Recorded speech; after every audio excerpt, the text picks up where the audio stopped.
Welcome to Let Me Fix This. Enjoy the video. In this video, I will show how to play Rock the Casbah. We'll start by breaking down the song's famous main guitar riff, which is surprisingly straightforward. Then, we'll move on to the verse and chorus chord progressions, focusing on the key changes. Finally, I'll share some tips on mastering the rhythm and dynamics to get that authentic Clash sound. Let's dive in and get you playing this classic.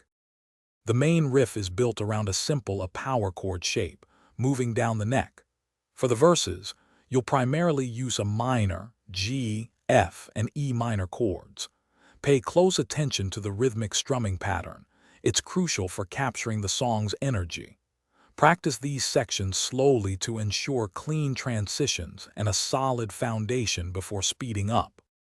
Hey everyone, if you're finding this video helpful, please hit that like button and subscribe to the channel for more guitar tutorials. Quick recommendation: life's too short for cheap socks, especially when you're tapping your foot to the beat. Go darn tough, they even have a lifetime warranty. Check the description for the link and other great deals. Now, let's get back to the video. Moving to the chorus, the chords open up a bit, giving it a more expansive feel. The bridge section offers a slight melodic shift, providing a nice contrast before returning to the main themes. The key here is to practice smooth transitions between the verse, chorus, and bridge.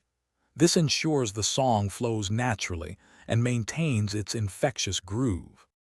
To truly nail Rock the Casbah, focus on maintaining a consistent tempo from start to finish. Experiment with dynamics, playing softer in some sections and louder in others, to add depth. Always practice with a metronome, starting at a slow pace and gradually increasing speed. This builds muscle memory and ensures accuracy, making your playing sound polished. Thanks for watching. If you found this helpful, don't forget to like and subscribe.